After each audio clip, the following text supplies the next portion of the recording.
Macho elogwijo pewu kungabethekele intsimbi yesibhozo kuzabe sekucaceca ukuba sesikufuphi ekuyifincene yanamhlanje inkqubo. Ngoku ke sijonge ugalela izithonga zokugqibela ngokuba le nkqubo ivulile kwaye ivumile icamagu kuloo ndawo.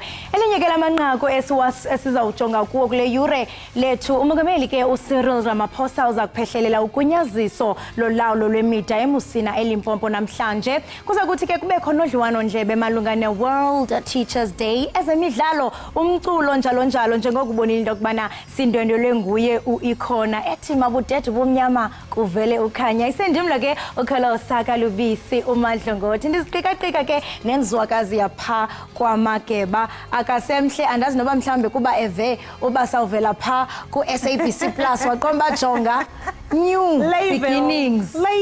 Uyacaca ukuthi manje jonga SABC Plus ngenile ne-braids zivumile. Laylela Mbukeli ihora lokugcina ke ncileli esilidika-dika njengamanje sesidle nokudla ke nezisu cha hayi zigcwele impela. Hayi mbukeli nangokumzala uyafona uthi mzala buyisana imoto yami phela, aphenduleke umzala ngalo ucingweni ethi eish mzala uyazi sisethe kusini eyisokuchazela ukuthi kwenzekeni. Hayi uyabona ke makusuke kunjalo usuke ibheme ngempela. Uyabona futhi noma ngabe ubusukline kahle ke endlini yakho weguy uthi ke ulinde igender le eyithi unkunzane vele ibhala imessage ithi baby angisezi ungakwati. Uyazi ufuneka kathi njani vele ingene embedeni uthatha ifone uvule i-app ubuke i-Ekhaya Jikelele. Sibonga kakhulu ke mbukeli ngokususa hlanganyele kanye nathi la Ekhaya Jikelele kwile high. Njengamanje ke sesingene ehoreni lethu lokugcina ake sibheke indaba ehamba phambili.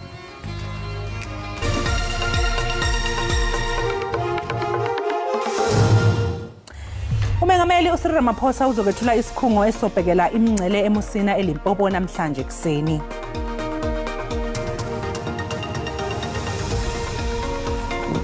Ukuphumelela kwamanqaku ebhonasi kumdlalo wabo wokugqibela wepool ngokuchasene ne-Uruguay ngolwesine kuyokuthumela iNew Zealand kwi-quarter finals yendebe yehlabathi yombhoxo ka-2023.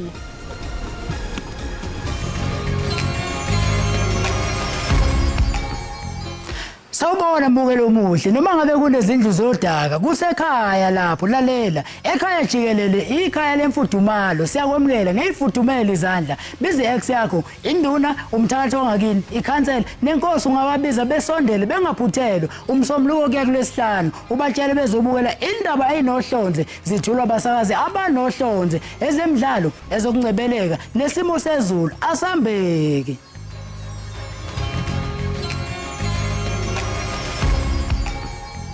Umongameli uCyril Ramaphosa uza kuphehlelela ugunyaziso lolawulo lwemida eMusina eLimpopo namhlanje. Injongo yokusweka kwe-BMA kukhusela amazibuko okungena eMzantsi Afrika athanda ukuhamba ngongekho mthethweni kwabantu nokuthutyuzeliswa kwempahla. Owayengungqongqoshe wezemisebenzi yomphakathi ye-Northern Cape uJohn Block kanye nabasolwa ababili kulindeleke ukuthi bavele enkantolo yemantshi yaseKimberley namhlanje kuseni. Laba bobathathu basolwe ngokuhlomula ngokungekho emthethweni ngethenda yezigidi zamarandi yokwakhiwa kwesibhedlela sabagula ngengqondo eKimberley ngo-2003 kanti njengamanje bangaphandle kwebheyili noma ke bangaphandle ngebheyili. Kusolwa ukuthi ke owayengqongqoshe wezemisebenzi yomphakathi uBlock ngaleso sikhathi kanye nowayeyinhloko yomnyango uPatience Mukhali banikeza iBabereki Consulting Engineers ithenda engaphezulu kwezigidi ezingama-50 zamarandi nakuba yayingazange ihlangabezane nezidingo. Ukunqongophala kwesakhono kunye nezixhobo zokusebenza kwezinye inkundla kuye kwagxininiswa ngosuku lwesithathu lodliwano ndlebe yikomishoni yenkonzo yejaji. Ikomishoni yenza udliwano ndlebe nabagqatswa ukuba bavale izithuba kwiinkundla ezahlukeneyo evekini. Ijaji ekhoyo ngoku yenkundla ephakamileyo yoMzantsi eRhawutini uEdwin Mulahlehi uvelile phambi kwekomishoni kasekela mongameli wejaji kwinkundla yezemisebenzi kunye nenkundla yesibheno yezabasebenzi. Umulahlehi ke beyijaji echophele ityala le-AfriForum ne-Economic Freedom Fighters. Kanti ke iJacob Zuma Foundation ithi owayesakuba ngumongameli weli uJacob Zuma ujike wabhenela kwinkundla ephakamileyo yaseGauteng ePitoli ukuba ibhengeze ukutyunjwa kukamongameli weJudge eyinhloko uRaymond Zondo ngokuchasene nomgaqo siseko. Ngemuva kokunikela enkantolo efuna ukushushisa umengameli Ramaphosa ngasese owabe ngumengameli wezwe uZuma usefuna kususwe inhloko yamajaji uRaymond Zondo esikhundleni. The next steps in the process will be the compulsory provision of the JSC and Mr. Ramaphosa of the record of proceedings and deliberations pertaining to the JSC's recommendations and the President's decision. Mr. Ramaphosa will be called upon indeed to dispel the allegation or suspicion that Zondo was being unduly rewarded for absolving Ramaphosa for his role in the Busasa and CR17 scandals. uZuma ufuna izinkantolo zichithe isinqumo sokuqokwa kukaZondo. uZuma usegxekwe kaningi phambilini ngokusebenzisa izinkantolo ngendlela engafanele. Nokho umile umbuzo othi ngabe unephuzu yini odabeni likaZondo noma lesi sinyathelo sakhe siqhutshwa ezombusazwe. If there are certain things that appears not to have been done properly, the best thing to do is to rectify such and ensure that in the future due processes are followed so that there are no holes that one can be able to pick. Isinqumo senkantolo isona esizocacisa ngalolu daba. Bazosifaka sijule isandla ephaketheni abashayeli beimoto kusukela namhlanje njengoba umnyango wezamandla namagugu ambiwayo unyuse zombili inhlobo zopetrol nodizili. Abathengi bathi ukwenyuka kwentengo yopetrol kubakhinyabezi kakhulu. Zombili inhlobo zopetrol zinyuke ngemali engaphezulu kwerandi litha. Udizili wona unyuke ngemali ecishe ibe yamarandi amabili ilitha. Amakhaya asebenzisa uparafini nawo kuzozwela kuwo njengoba wona unyuke ngamarandi amabili namasenti amabili. Phela kudala asifaka u350 igcwala imoto yabo. Hayi manje base kufaka u500. Yathi imali kanti basuyayifuna imali ngala yabo ukhala ukuthi installment sinyukile na Toyota. Kuyasikhinyabeza kakhulu ngoba mawunyuka upetrol nemali yokugibela iyenyuka emateksini sigcina sesikhokha imali enkulu emva kwalokho bese kuqhubeka kuze kugcine kunyuke nentengo yokudla futhi. It used to be full by 1,100 rand, but it went up to like more than that now, and I put 700 rand. I don't see any difference. It's just up to the half of the gauge, and I'm so frustrated. Namagaraji nawo ashayekile njengoba abashayeli sebethela upetrol omncane kunakuqala. Kuyasilimaza kakhulu thina ekudayiseni ngoba amalitha esiwadayisayo ayancipha mangabe kunyuka iprice kapetrol. So njengamanje ama customer ethu isikhathi esiningi upetrol awuthenga ngokwamarandi akawuthengi ngokwamalitha. So umuntu ofike izolo upetrol ungakanyuka wafike wathela ngo100 rand, inani lamalitha bekade lithola izolo nenani lamanilitha azolithola ngosuku lanamhlanje alisafani. Umnyango wezamandla namagugu ambiwayo uthi lokwenyuka kwentengo yopetrol kubangwa ukuvalwa kwamaziko akhiqiza uoyela eMelika. Umnyango wezokubusa ngokubambisana nezindaba zomdabu eGauteng umzikhumalo useyalelwe ukuba asebenzisane nomkhandlu dolobha waseTshwane odabeni lwezemali kulomkhandlu. Lokho kusho uPanyaza Lisufi njengosihlalo weANC esifundazweni eGauteng. uLisufi uthi ke isimo semali kulomkhandlu silokho sifadala lenjalo selokhu iDA yathatha intambo zokubusa. Unobhala weANC eGauteng uTheminkosi Ncinza utshele abezindaba ukuthi kunamazwe asebuse ngokubambisana iminyaka ngaphezulu kwama50 kodwa athi namanje asaba nezinkinga. Uthi ukubusa ngokubambisana uma kungasebenzi kufanele kubhekwane nakho. We have noted what has been happening not only in Ekhaya but in one or two other municipalities. We'll engage and we'll continue to engage not only with EFF, with other coalition partners, because there are a number of coalition partners that are involved in this process. Anything that does not speak to our people and their services, we have a problem. And that's why we went to this coalition, because we knew that the DA coalition was excluding our people. Usihlalo ANC eGauteng uPanyaza Lesufi uthi inkinga yamanzi iyo ekhathaza kakhulu kulesifundazwe. You are quite aware that in our province there are serious water shortages across our regions. We have met with the Minister of Water, as the ANC, and expressed our limitations and challenges about this matter. On the basis of that engagement, we are quite convinced now, and we've seen Rand Water has moved in with speed to fix the areas where there are challenges of water. We have been briefed by our agricultural department because Gauteng is hard hit, and that's the reason why you see even eggs trending. Our team is dealing with this matter, and we are hopeful that we will be in a position, obviously with the assistance of national government, will also be in a position to resolve this urgent matter so that we don't have challenges of chicken, nor challenges of eggs. Kobe wathi ubugebengu nabo into ekhathazayo kakhulu kodwa bazama ngakuzonke izindlela ukuba babhekane nabo.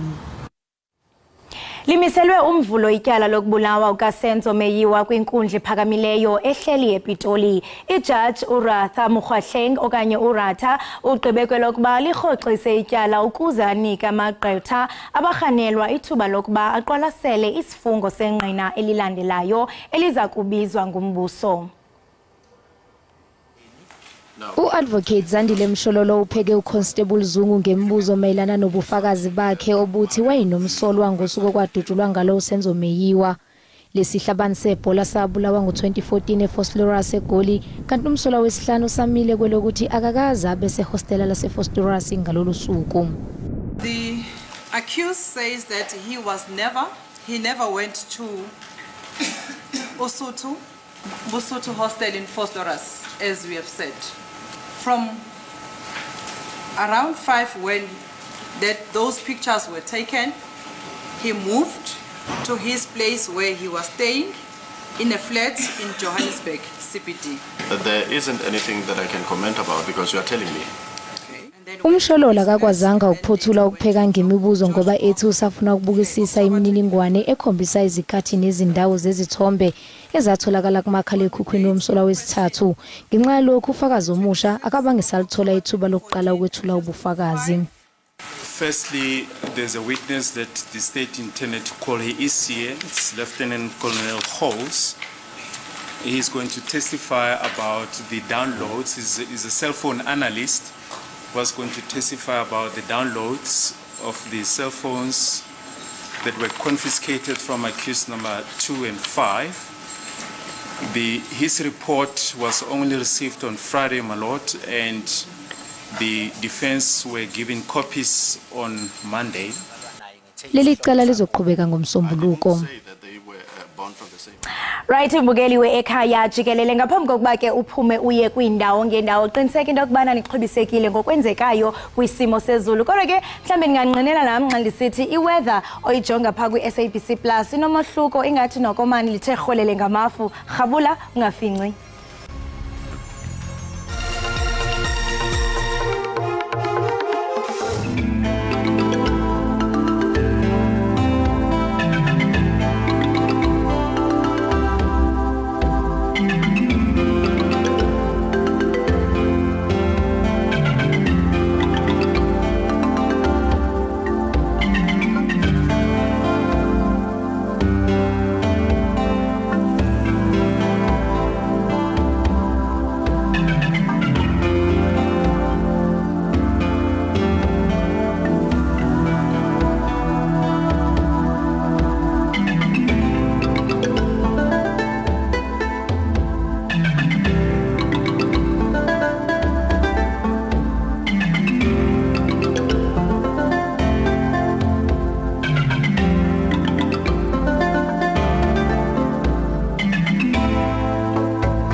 Sikwamukele ke mbukeli Ekhaya Jikelele. Sibonga kakhulu ngokusahlanganyele kanye nathi.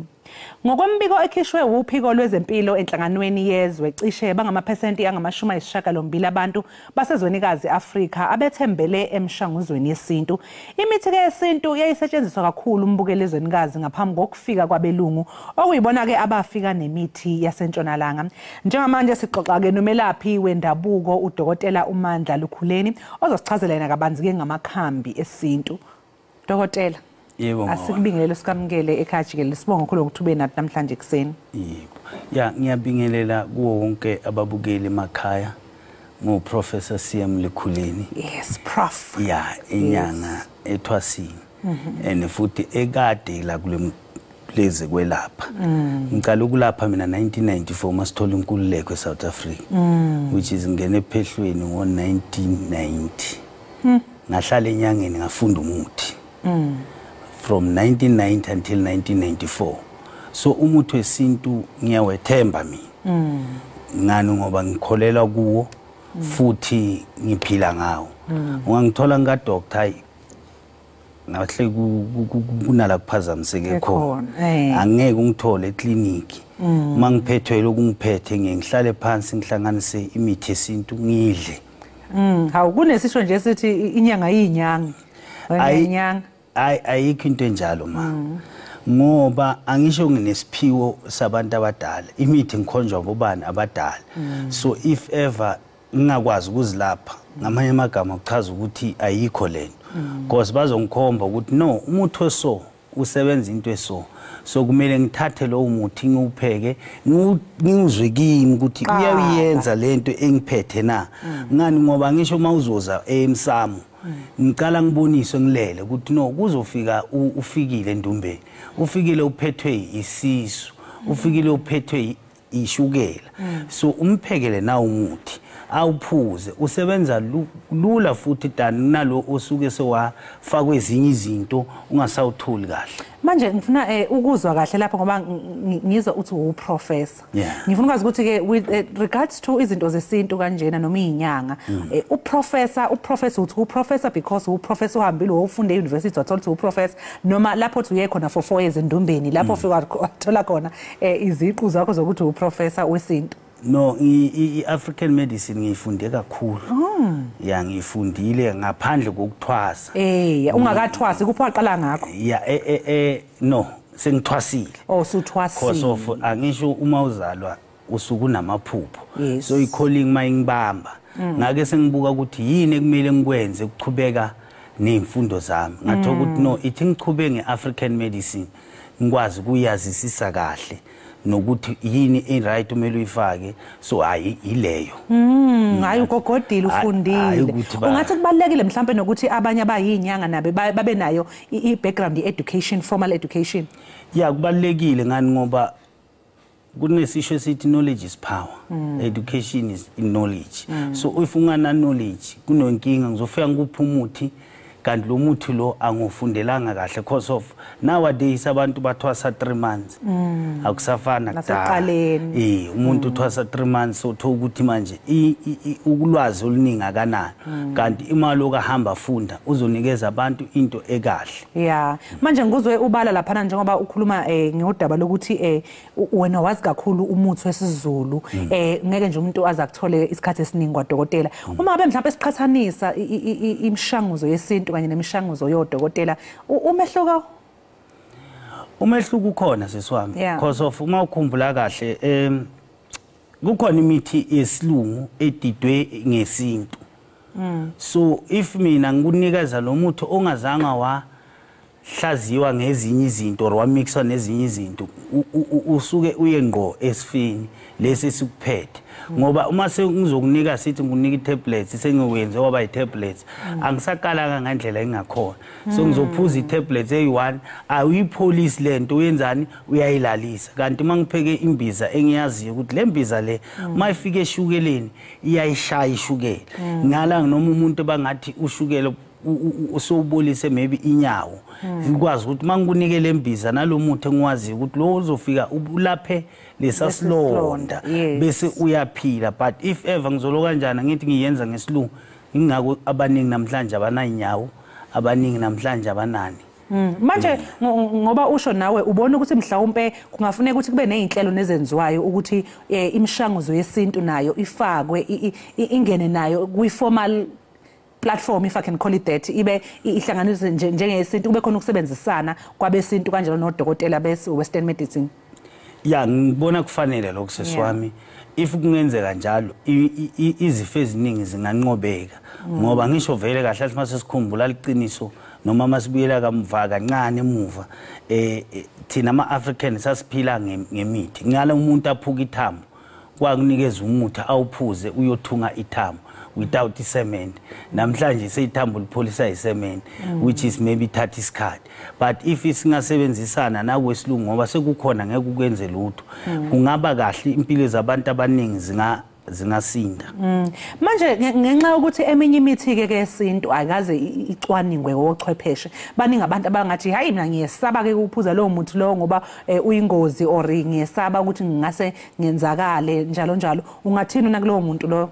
Nanokuthi njengoba na ubushilo ukuthi wena ngiyakubona ngoba uprofessor uhambile wofunda uchazile na ukuthi ufundile ukuthi uyakwazi isikali njalo njalo usetshenziswa kanjani umuthi. So siyazi ukuthi zikhona ezinye inyanga ke zona engayanga esikoleni zawufunda konke lokho nje kushuthi zona siweyiqala ngengqondo. Ungathi ke mina nje mhlawumbe njengonoxolo nje uma ngabe ngithi ngiyalapha ungangiqwashisa ngokuthi hey ubheke ke indaba yezikali ngiyenze njani ukuze ngizobona ukuthi lesi sikali nginikwe sona yisona futhi uma ngabe kungenzeki lokho ungasho ukuthi kubungozi lokho. Ya ngasho kanje ngibeke mina kanje ukuthi uma umuntu noma umelaphi wendabuko kufuna uyeke lento ukuthiwa la ngilaphela khona qala ufuna kube skunu. How? Okay. 1. Yes. Nawe uyinyanga ufuna ube skunu. Yes. Ningathusa abantu mangivele ebantwini ufuna abantu bangibone as udokotela bangangiboni njengombulali. Uyangunderstand ukuthi umuntu ufunda kanjani umuthi noma ngaba lo kanjani uyafunda ngisho mawusephehlweni bakukhomba ukuthi lo muthi lo ufaka kanje. Uyangunderstand noma sengichazela umuntu kufuna ngimchazele ngale knowledge yami ngingamchazeli ngokuthi hayi noma so upenela kakhulu hayi phuza le lita yonke kanti sengiya overdose. Uyangivizisa kanje into lebalekile ukuthi umuntu umnikeze the way ufundiswe ngakhona and then bese uzophola. But umuntu ongathwasanga ngiyakuxwayisa ungayi kuye ngoba akana knowledge ukuthi ufundiswe kuphi ngoba mase kuthiwa senisuka vele sise training yokufunda ukukala umuthi ukusebenzisa umuthi ukuthi umuthi usebenzisa kanje. So if ever ngomelaphi wendabuko bese angithwasanga sengithatha ama chance ngithi hayi ngiyinyanga nawe uma uvela uthi hey nayi inyanga le uzoba nobungozi ngoba ukhumbule ukuthi angisiyinyanga ngiyapretend ukuba inyanga. Hey Nkosi yami ngabe sowazi kanjani abantu basengcupheni ngosisenkingeni. Futhi manje mabefika endumbeni kufanele uqala ukuthi ngisacela ama qualifications. Kufanele bawabeke lapha. Ngithi ukubona noma ungena ezitolo kuyabeka izitifiketi zanzani lapha. Ngisho ukuthi nabo abazohamba bayendumbeni sekufanele mhlawumbe nezinyanga zibeke ukuthi hayi mina ngigogode ngafunda enyuvesi yokuthi nokuthi khona umuntu ezokwehla amaphaphu kabonja hayi cishe ngiphephile la. Yes. Ayivele uma ungena endumbeni ufuna sibone ngesitifiketi. Isitifiketi esichazayo. Njengami nginguprof. Uzoma ungena uyasibona.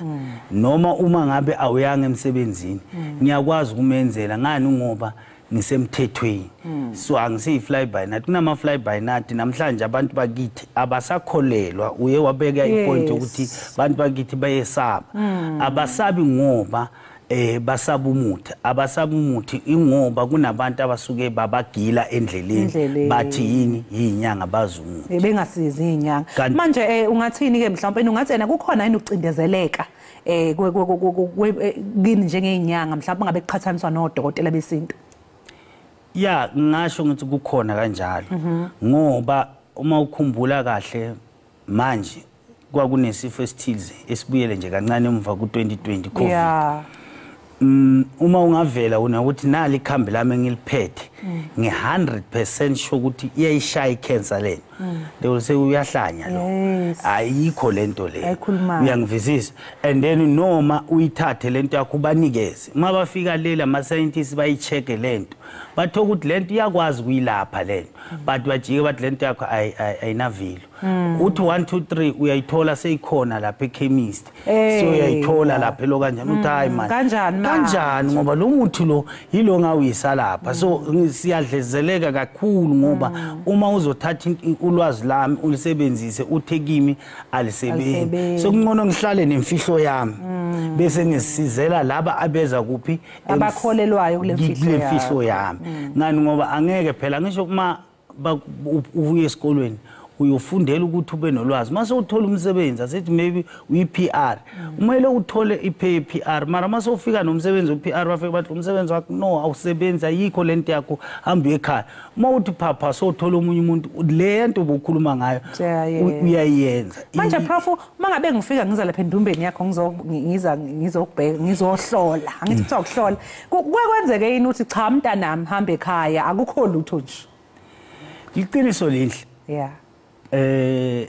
uma kungekho lutho angeke ngiforce phela ngithi bogogo khulumani noma sekungamelanga ngikhulume sengicamba amanga ngoba vele ngifuna imali cha angijahanga mali emhlabeni mina ngizela ukuzosiza umuntu mangifika ngithi seswami manje yonke into yakhe right ihleli kahle wena mebudzinga nje imbizo yokugeza igazi lakho ube kahle understand so bafika bakhona usukwasho kanjalo prof hayi baningi kakhulu cha kusho ukuthi hayi ke hayi because ngiye ngibone mina ukuthi nje enye yezinto abantu mhlawumbe asuke bezesaba ukuthi mina nje njengokwami nje mangayikhulumela mina ngiyesaba ngoba ngifuna ukwazi angifuna ukwazi ngesaba ukuthi what if sengifika lapho ngithi ngizohlola endumbeni yakho ungitshela izinto ke uyaphuma uyanginika mhlawumbe isombululo zokuthi inkinga ila yenza kanje ngoba ngesaba ukuthi sengihlala nesazelo sokwathi ngineyinkinga kodwa angisazi isixazululo angisho ekuqaleni ngiye ngithi mina nalabantu engiphila nabo angithanda ukuhlola ngithanda ukulungisa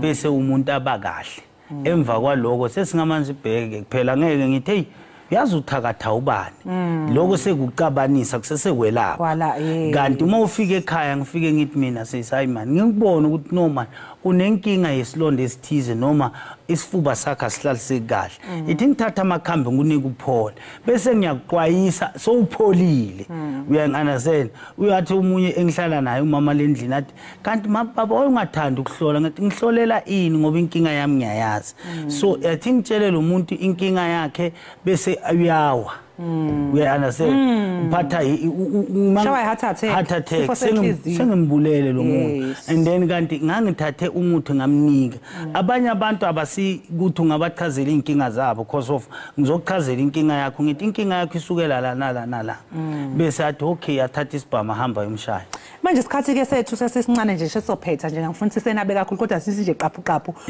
ucabangani kuke kwatrenda kakhulu lapha ku social media indaba uthi uyayibuka amakhulunywa izinyanga eziningi zikhuluma nje ngokuthwala wena ucabangani mhlambe ngaleso sihloko sokuthwala njengenyanga ukuthwala mama akusinkinga kuya ngokuthi ukuthwala masikhuluma ngokuthwala kuyofuna maybe ngelinye ilanga siphinde kube nje ne specific discussion sizoyichaza kahle yini ukuthwala ngoba abanye abantu bayibeka in a wrong way so if isinesikhathi esikahle sizoyichaza kodwa umuntu osekhaya nje ungathini ungam-advise ngokuthi akahamba uthola ulwazi ngokuthwala noma cha nje stay away no hayi akahamba uyothola ulwazi okay yes all right because into ebalekile ekuthwaleni ukuthi idalwa zakho zingakhweshi as long ungachitheki umphefemulo nani akahamba uyoyithatha lento sesiphetha ke professor mhlawumbe ikuphi njengokusho ukuthi nina mhlawumbe njengezinyanga ikuphi enifisa ukubona kwenzeka mhlawumbe in terms of uhulumeni ukusebenzisana kanye nodokotela besimanje manje njalo njalo into engingayijabulela sesiwami ukuthi ukubambisana ukuthi sisize isizwe sase South Africa ngoba kubhlungu njengoba ngikhuluma nawe ngibuye eEurope ukuyosiza abantu ngibuya emizweni amaningi so mangabona abantu bakithi babuya bahlangana baba into eyodwa sengebelaphi nesilungu kungaba kuhle lokho ngoba imphefemulo nemizimba ingalondeka. Hawu siyabonga kakhulu ke Professor ngesikhathi sakho nje ke sikufisele konke okuhle ke nokuthi ke uqhubeke welapha abantu ngendlela enhle nethembekile. Siyabonga kakhulu. Umbukelekela abasixoxisana naye uProfessor uMandla Lukhuleni yena ke oprofessor lapha yana ubezosichazela nje ke ngamakhambi esintu luninge ulwazi ke sethe salithekela kuye salithola ke mbukeni okwamanje siquje ngasedolo sokuyimva komzuzwana.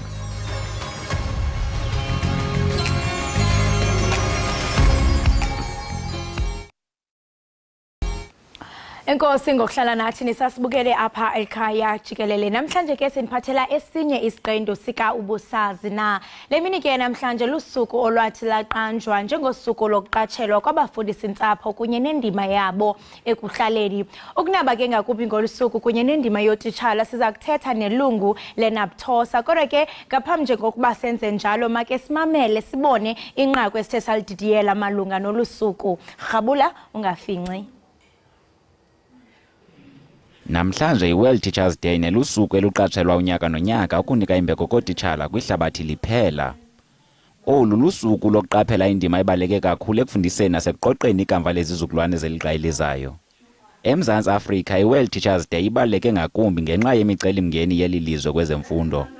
Kwaye indima yotitshala kukulungisa yona loo micelimngeni. UMzantsi Afrika ujamelene neengxaki eziquka ukungalingani, ukunqongophala kwezixhobo, nkqu nesidingo sikamakulingane kwezemfundo.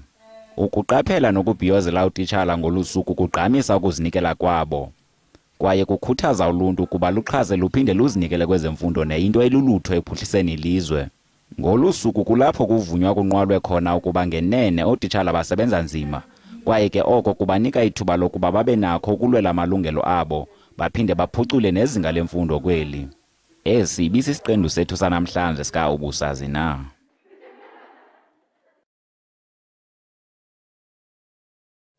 Sibambe ngazo zozibini pha kumqulunqo othe wasinqula inqalela inqaku uThami. Namhlanje ke sixoxa ngomxholo baleke kakhulu hayi nje apha eMzantsi Afrika kodwa kwihlabathi jikelele. Lomhla ke umalunga nokuqaphela kunye nokubhiyozela amaqhawe angafumani ingqwalasela ootitshala bethu. Kwilizwe ke elifana noMzantsi Afrika apho imingeni yemfundo iyinto yemihla ngemihla, ukuzinikela kwabafundisi intsapho kuye kubaleke nangakumbi. Yiba kunye nathi ke njengoko sizawuphengula sishukuqa ukubaleka kokuxabisa nokuxhasa ootitshala bethu nabangundoqo kwezemfundo. Sinaye phake kuZoom umnumzana uNkosi Phendule Ntantala. Masikubulise sikwamkele kwinkqubo yethu yekhaya jikelele. Masibulise msasazi. Sibulele kakhulu ukuba egameni lenabthosa sibandakanywe nathi namawakawaka abafundisi intsapho nabo bonke abantu ekuqapheleni ukubaleka komsebenzi wokufundisa. Nathi ke si ekhaya jikelele sithi Happy Teachers Day kubafundisi intsapho. Ungakhe nje usinike isishwankathelo semeko yemfundo apha eMzantsi Afrika kunye nendima abayidlalayo ootitshala ekuhlangabezeni nemingeni ekhoyo.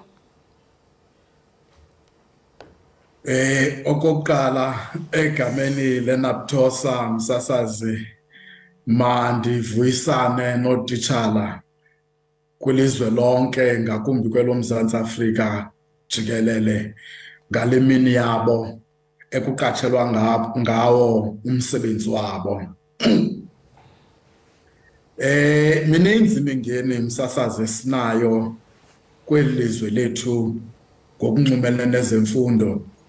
Okokuqala ndingabalula nje ukungalingani kwemfundo kweli lizwe laseMzantsi Afrika. Okwesibini ndingabalula uxinzelelo olukootitshala ekuveliseni iziphumo eziqaqambileyo. Okwesithathu ndingabalula ukungabikho kakuhle kweziseko ezingundoqo phaya ezikolweni kuquka izixhobo zokufundisa nokulungiswa kwamagumbi okufundela ngendlela efanelekileyo. Ndibalule kwakhona uxinzelelo olukhoyo kootitshala nakwisebe lezemfundo ngokunxulumene nokuphucula izinga nomgangatho wemfundo ingakumbi xa kuthethwa ngokusebenzisa ubuchwephesha bale mihla. Ndiphinde ndibalule kwakhona ukuphuphuma kwamagumbi okufundela nokungoneli kwenani lootitshala ezikolweni. Ndiphinde kwakhona ndibalule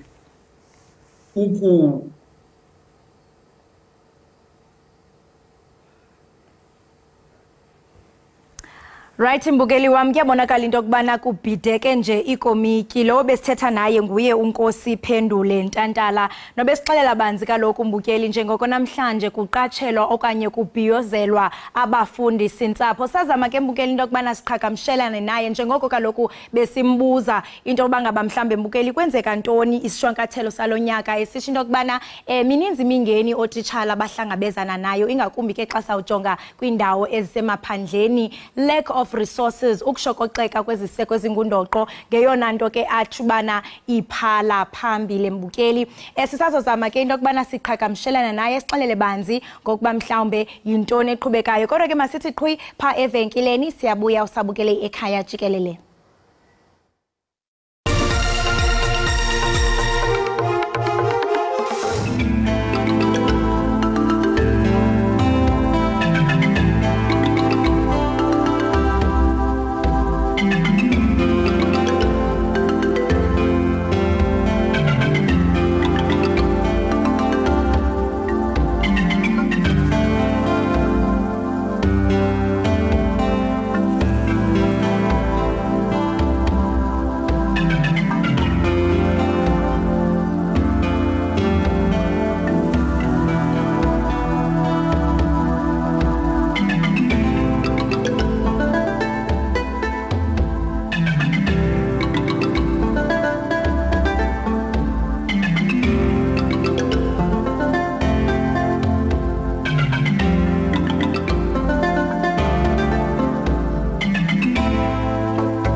Siphinde sinamkele kwakhona nisabukele ekhaya jikelele. Uyaqonda ukhumbule mbukeli into kubana ngaphambi kokuba siye evenkeleni sinirhabulise kusimo sezulu siye sathetha kaloku naye kaloku umnumzana usuka phaya eNapthos esixelela banzi ngolusuku lwanamhlanje le World Teachers Day. Siphinde ke mbukeli sakwazi into kubana siqhagamshelane naye kwakhona ukhona emnxebeni. Uyandiva tata, enkosi kakhulu ngokuphinde ujoine apha ku ekhaya jikelele.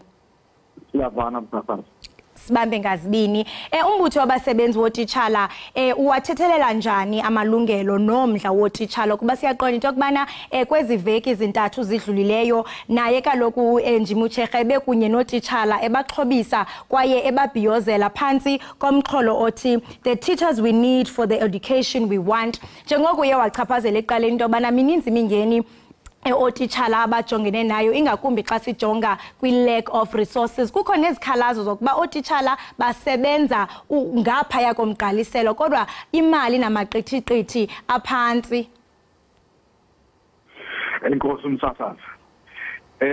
Okokuqala mandicacise le ndawo ethi imibutho yotitshala ayibathetheleli otitshala koko ikhusela amalungelo abo. Ndiyayinqwenela ke le nto ukuba abantu bangaze bafikelele ekuyazini lenyaniso. Manditsho ke kodwa ndithi sinethamsanqa kweli lizwe lethu kuba ukusukela ekusungulweni korhulumente wabantu milisela amaziko namaqumrhu okuxoxa iimeko zempangelo zootitshala apho ke imibutho yootitshala ihlale khona nomqeshi olisebe lezemfundo ke kuxoxwe ke zonke izinto eziphathelene nokusebenza kootitshala ukususela kwimo yokuziphatha kootitshala ukuya kumaqithiqithi abafanele uba ootitshala bayawufumana. Ngokomzekelo sinabuthosa siyahlala kwi-Education Labour Relations Council nakwi-Public Service Coordinating Bargaining Chamber na kwimaqonga apho kuthi mhlawumbi ootitshala abangenzi kakuhle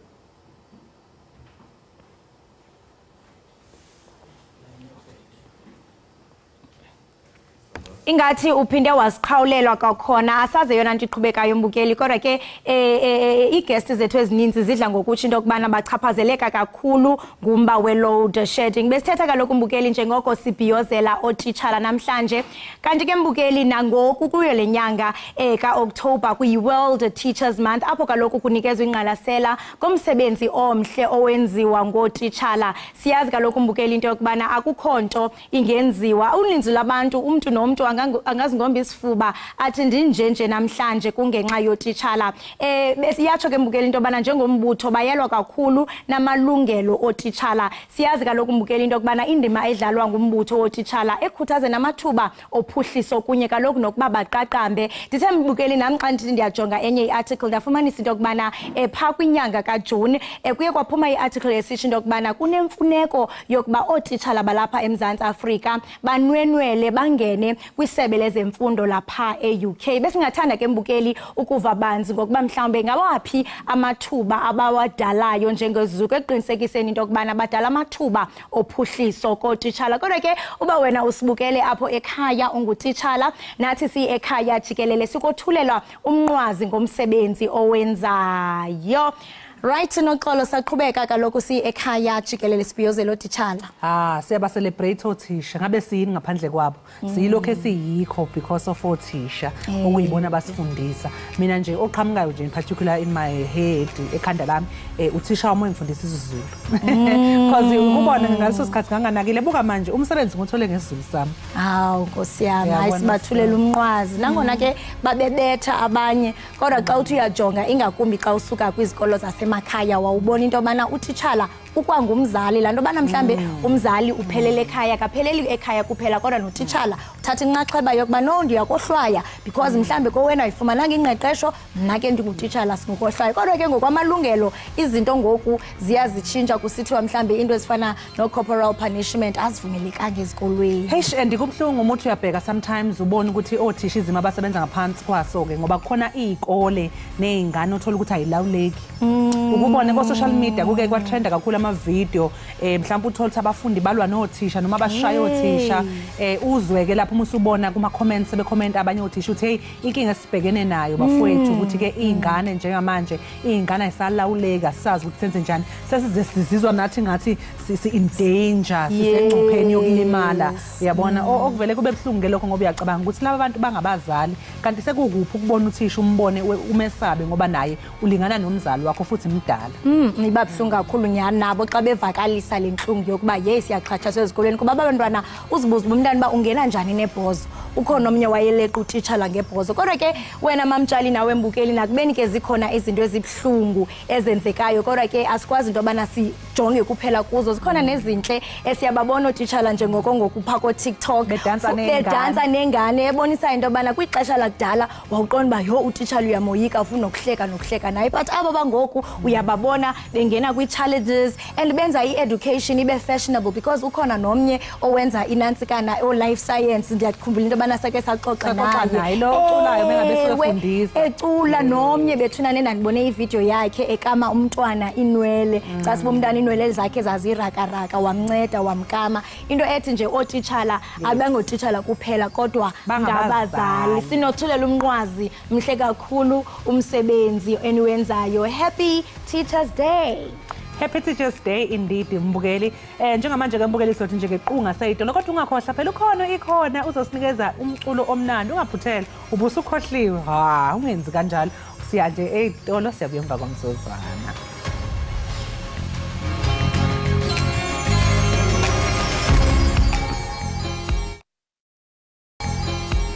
Umbukeli sasifike ekupheleni kohlelo lethu kulwingqayizivele iEkhaya Jikelele la elihaye kanjalo ke na ku SABC Plus. Ungakhohlwa umbukeli ukuthi sikhona ku SABC Plus. Please download i-app ethi SABC Plus ungene ke bese uzokwazi ukuthi usibuke sikhona njalo ngomsombuluko kusukela ngehora lesithupha kuya ngehora lesishagalolunye 6 to 9 AM weekdays makholi. Yes, and usathetha njalo into yobana abantu basifumane mos ndiye ndatsho abantu bamabadownloade nansi imessage yangena ingena kunozala umama uthi hayi ndinibukele fake i-hearts uyasibona esigodini asifane ngazibini babukeli bethu kodwa ke asinishino njengoba sinithanda ngothando luka love ikhona ungcangile sithi andinanto ikhona iqonga lelakho nisale kahle.